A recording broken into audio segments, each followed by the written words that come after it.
So the next, at the very end, you'll also get my email and my phone number. So as you're ruminating on this over the next little while, questions, whatever, by all means, give me a call or send me an email, and I will do my best to get back to you in less than 48 hours. I used to say 24, but it just doesn't happen anymore. Anyhow, so our next topic is transfer of development credits, and this is actually the reason that I went to work at Miistakis. They were looking for a little bit more assistance on this. It's a common tool in the US. It has also been used in other places around the world, including India and France. I don't know a whole bunch about the way that they have applied them in those two countries, but I certainly know a fair amount about what they've done in the States, and that'll filter through, and some of the examples at the end are American examples. We're going to talk about it as transfer of development credits. In the US, it's more commonly referred to transfer of development rights. In 2000, I believe, Arlene Kwasniak, who used to be the head of the Environmental Law Center and is now a professor of law at the University of Calgary, wrote a paper on transfer of development rights. In that, she changed it to credits for Canada, based solely on the fact that we don't have property rights enshrined in our Constitution.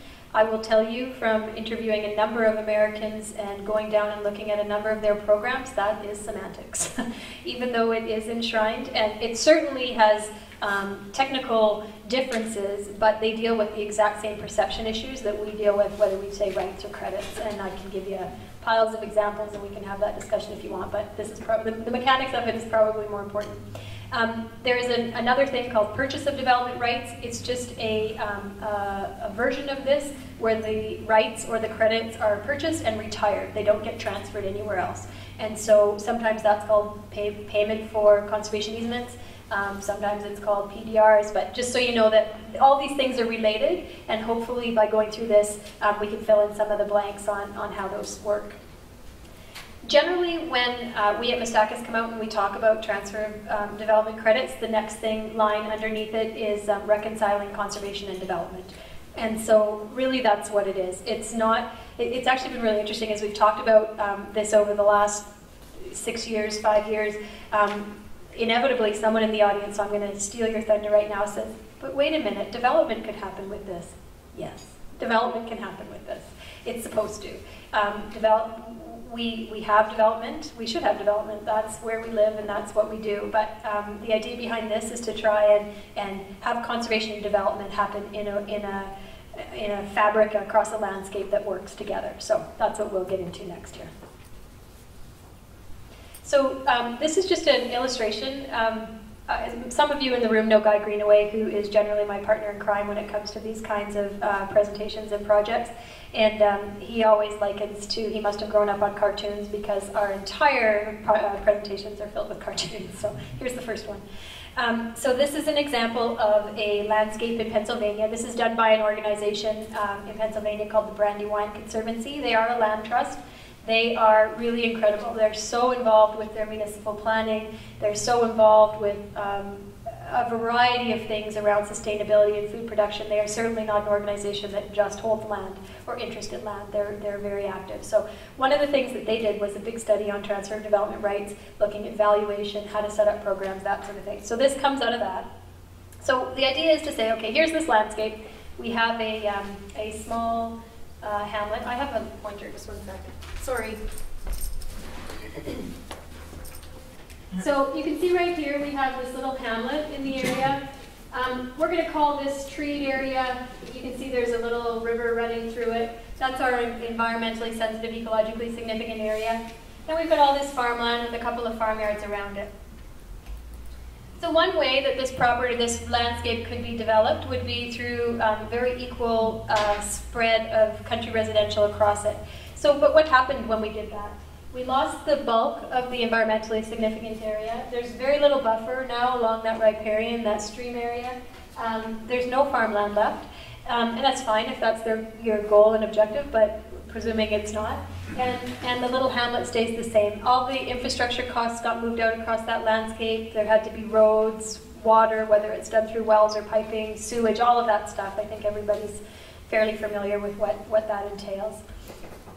Another way to develop that landscape would have been perhaps through a cluster subdivision approach, right? So instead of giving everybody equal 10 or 15 acre parcels or 20 acre parcels, whatever our scale is, we put the people a little bit closer together. We kept more of the environmentally significant area, but certainly not all of it. We've kept some agriculture. There is the potential that you're going to have a little more conflict between the country residential and the agriculture equipment running late at night, dust, smells, whatever.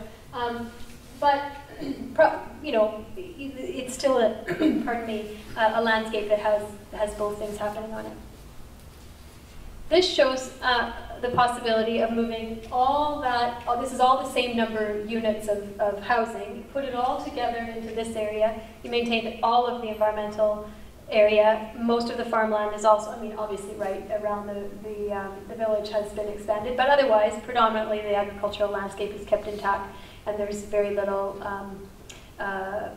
less potential for negative interactions there.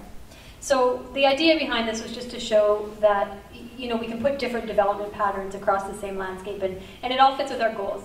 If your goal is the first, that's fine, but you need to establish what those goals are. And that's one thing that I think comes through probably 10 or 20 more times in the presentation, but transfer development credits as a program simply on its own is worth nothing. It needs to fit into what your objectives are, and so we always say it's not a silver bullet, just like easements are not a silver bullet. You need to know what your objectives are and figure out how to make this tool fit it. If you need a hammer, certainly don't get a saw, right? Like, you know, you got, just because it's a tool doesn't make it the right one. So why a TDC program? Generally, they get applied into areas or communities that have rapid growth. They're seeing rapid land conversion, or at least consistent land conversion. It may not be happening all in a week, but it's happening consistently over time, that conversion. The idea is to direct development away from areas where perhaps it doesn't make sense. There's no infrastructure there already. There's items or things, features of value to the community that we want to protect, and putting development there impacts that negatively. And another reason is that generally it is a significantly less expensive way to do conservation from a public perspective. It doesn't mean that there's no cost associated with it, it just means that it's not a municipality or government going out and buying chunks of land. Another reason to go this route is sometimes when you have zoning that happens, and I live on the east side of the line and you live on the west side of the line, and I got told I now can have a condominium complex or some upzoning, I win the so-called development lottery, right? Suddenly I can sell out for significantly more money than you can on the other side. So the idea behind this, or some of the application of transfer development credit sort of spreads that out a little bit. So in order for me to build up to the full density that I'm allowed to, because I'm on that side of the line, I have to compensate some dollars to get that density moved over. We'll talk about that more, but it's a little bit more economically spread out. The other thing that it does is when you, if we think back to that second picture where the cluster development, so some areas were protected and some areas weren't, but they're not connected to each other. And particularly, this happens often with conservation easement programs alone. They're opportunistic. It's voluntary based on the landowner. It's not related to zoning at all. There's not really a larger scale plan that goes with it. And so you'll have one parcel that's protected and one that's not, and one that is and one that's not. And the one that's not suddenly gets their property value potentially upped because now they have your property that was protected as their backyard. And so by doing a transfer of development credit program, and again, one is not necessarily better than the other, they're just, they just fill different roles. So by doing a TDC type program, you can avoid some of that. You do a little bit more land use planning to go with it. So this is the very basics of how it works. This is the next cartoon in the mix. So you determine your very square, rectangular type area that you'd like to put the program into. The next part you do is you designate what are your conservation areas. If you read the literature on TDRs, TDCs, PDRs, all the whole acronyms we can put on that, these are often called sending areas, so this is where the credits get sent from. The Alberta legislation, for some reason, unbeknownst to almost everybody, they didn't call it sending areas, they called it conservation areas. We got consulted a little bit on the regulations that went with it, and we asked it to be adjusted. So in the regulations, when they come out, they're currently in draft, they'll actually be called TDC conservation areas and TDC development areas, purely because you can have conservation areas and development areas that are not related to TDC. So thankfully, I think that got cleared up there. The next thing you designate is your development area. So your TDC development area, in the literature or anywhere else, it will be called a receiving area. This is where the credits are received. This is where the credits come to. So we've designated what these are on whatever criteria. Perhaps that red one is sitting right next to the town and there's water and sewer and everything that comes right there. Perhaps there's a school right in the middle of it or whatever, right? So there's some kind of infrastructure. And the blue stuff has something that's important to us. For the sake of our conversation here today, we're going to say that it's great potato land, right? So we want to make sure that it gets protected for that purpose. So again, this is going to be a very simple example, but you get the concept. So every parcel across those 6 squares gets 1 credit. The people who are in the blue area cannot build that credit. The people who are in the red area can build 6 credits. So what they need then to do is go and purchase those credits from the blue area and move them to the red area. At that point, once those credits come across, then they need to extinguish that developability or that credit on the sending area parcel. The main tool to do that is a conservation easement, which is probably the main reason that the Alberta Land Stewardship Act included agricultural land into their conservation easement, so that it would backstop TDCs, because that was one of the intentions of putting TDCs into the Land Stewardship Act, was to give a tool to protect agricultural land. Make sense? Mm-hmm. Yep. Yeah. So the next section here is just the features of the TDC program. So, what are they? So basically, they are a municipal planning tool. Other organizations can be brought into them. There's a lot of examples of land trusts that help facilitate, that actually manage, that run the programs, but they're all based in a municipal structure. So we have in Alberta, in the draft regulations that don't exist yet, it does lay out very clearly how a municipality will engage in these, but at this point that's not out. But it's a municipal tool. They do it to solve a problem. They do it to achieve a goal. It's not a tool to implement just for the sake of implementing the tool, which I might say a couple more times. Generally, it supports a community vision. So this comes back to what's the goal? What's the community vision? What does the community want? What are we trying to achieve? And then, is this the right tool that fits that? There is a method for deed restriction or title restriction. In Alberta, most likely that will be a conservation easement. The Act allowed for a restrictive covenant as well, or some other. The regulations don't expand on that. We have easements, they work. If somebody were to bring forward a new tool, again, I'm sure that that's a discussion that could happen, but at this point in time, an easement is the most obvious one. It is a market-based system. So we've always had the ability, not always, but for a very long time had the ability to move density to do that. This becomes, this is now there's a dollar that gets attached to this.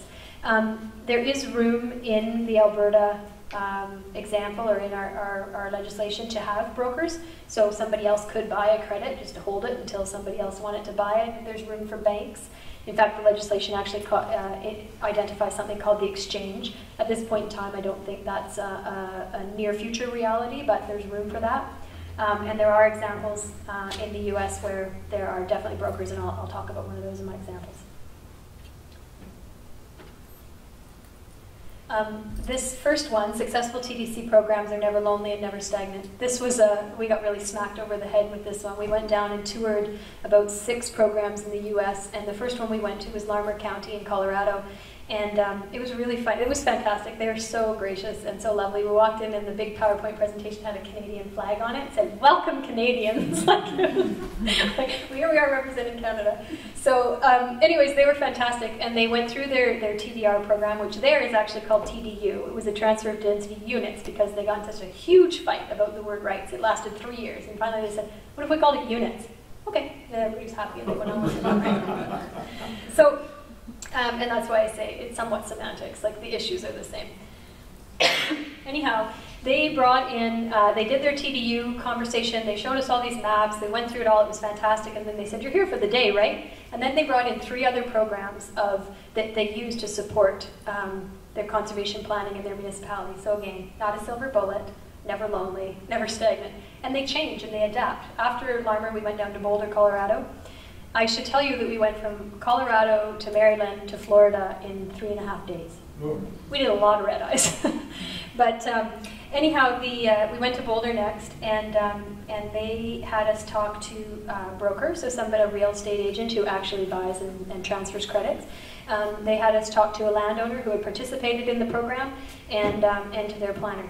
And it was really fascinating, both there and at one of the programs in Maryland. They told us all about the programs as they were today and all the things they wanted to do to make them better. So they change and they adapt as you need them to. They're not, I mean, the basic structure, and you have to be careful not to, if somebody's in the program and they've got credits sitting there that they've got for sale and you change the program on them, you have to be cautious on that, and that was one of the really strong things that came through in all the landowners we spoke to and some of the brokers and all the developers. But at the same time, they were all into, okay, how do we make it better? How do we meet our goals better? So that's a key piece. There's a whole bunch of ways for determining sending and receiving areas. Some organization or some municipalities do it on a map. So they have a line on a map and they say everything behind here is our sending area, everything over here is our receiving area. Others do it based on criteria. So they'll say, well, we want to protect what's important to us in our municipality, viewscapes, wheat fields, that's Larmer County. Larmer counties are wheat fields, viewscapes to the west, wildlife corridors, I was feeling like I was in Calgary, and what was their third one? Hiking trails. So those were the 4 things that they did. And so if your property had those, so everybody who entered the program automatically got 2 credits for every 40 acres they owned. Then if they had any of those criteria, then they got more. So they did it on a scale basis so that they achieved their goals. Those were the goals of the program. The more goals you match, the more points you get, the more money you get at the end of the day. So that's where that comes in. And again, this part, so not only how you designate the areas, but how you get your credits, which I've just touched on. But they might be based on development potential. The program I'll give you more details on in a minute, but they downzoned the area. They said, okay, everything behind this line we're going to protect for agriculture. And before you used to be able to build 1 unit for 5 acres, now you can only build 1 unit for 20 acres, therefore you get the difference in credits. It didn't matter if your land was developable or not. It didn't matter if it was in the floodplain. It didn't matter if it was on a slope. To keep it fair, they felt, and for public buy-in, that's what they decided to do. So whatever acres you owned, you got credits. In other cases, that's not, in fact, across the line. They didn't do it that way at all. It was based only on criteria. It had nothing to do with how much land you owned. It had to do with or which land you owned, or what your development ability was before and after. It had only to do with the goals on the project, or of the program. And it may be for a region, it could be for like within a municipality. We have an example in Alberta where they have a TDC program, and it's only for a specific area within their municipality. Others are county or municipality-wide, others are cross-jurisdictional. And the Alberta Land Stewardship Act definitely opens the door for that. Which actually comes up in a slide, so I'll get there in a second. So as I've kind of harped on, it's used to implement community goals and vision. They are, again, not to be done just for the sake of doing the tool, which does happen. They can be a part of conservation planning. They can be a part of development planning. They can be part of those things together. And Montgomery County is one of the Maryland ones we looked at, and they've had a really interesting arrangement between their conservation planners and their development planners. The development planning group was responsible for all the receiving areas, and their ag, basically like our ag service board people, were responsible for the sending areas. And they didn't talk to each other. It was really interesting. So their program didn't go very well to start. Now it's one of the most successful in the country. But they didn't match their sending, and they didn't match their conservation goals with their development goals. And so, while it can maybe set up around one or the other, eventually they got to come together. Within ELSA, these have the exact same allowable purposes that our conservation easements have, plus historic resources. So I've already harped on will probably be the conservation easement. I missed something and I apologize. The other thing that can be used as the deed restriction is the Heritage Resource Act designation. So if a program were set up for historical resources, then you use something out of the Historic Resource Act. as your deed restriction. Most people that have contacted us to date to talk about it, and we held a workshop in '08 down in Red Deer, and we had 13 municipalities and a number of land trusts come. They were all interested in it from an ag or environmental perspective, not from a historic perspective, but I think that will come as people get comfortable with the tool. They have other tools right now on that side, so. It says how our TDC program started, but by whom is really what we're looking at here. It's been a variety of examples. Developers sometimes request it, conservationists, council and staff, and landowners. And the Larmer County one was actually started by a developer. He wanted to do something that was a little bit different. He'd heard about these this TDR thing, and so he went and suggested it. And it took them a long time because of the whole language thing, that rights versus units. The other challenge for them was that they had to go back and revisit their vision. They had years, decades of information on what they wanted their community to look like, but they had to revisit that, which they didn't know. So that took about 6 months to figure out too, that they needed a little communication exercise first. But it was ultimately the developer that drove that. That particular developer was a local fellow. We got to interview him. He was really fascinating. And he used probably about 75% of the credits, and then another developer came in and used the last 25% of that. Conservationists are kind of the obvious ones. Everybody sort of thinks of that because it comes back to what I said earlier. Did you know you can develop with this tool? Yes. but the conservationists are often the ones that are really driving that, right? Because development, there's different avenues to drive development forward. There's less avenues to drive conservation forward. And sometimes it's council and staff. They've got a problem, right? Like they're saying, I don't know how to fix these two things together. Maybe this tool will help us. And then landowners often, they volunteer their land forward.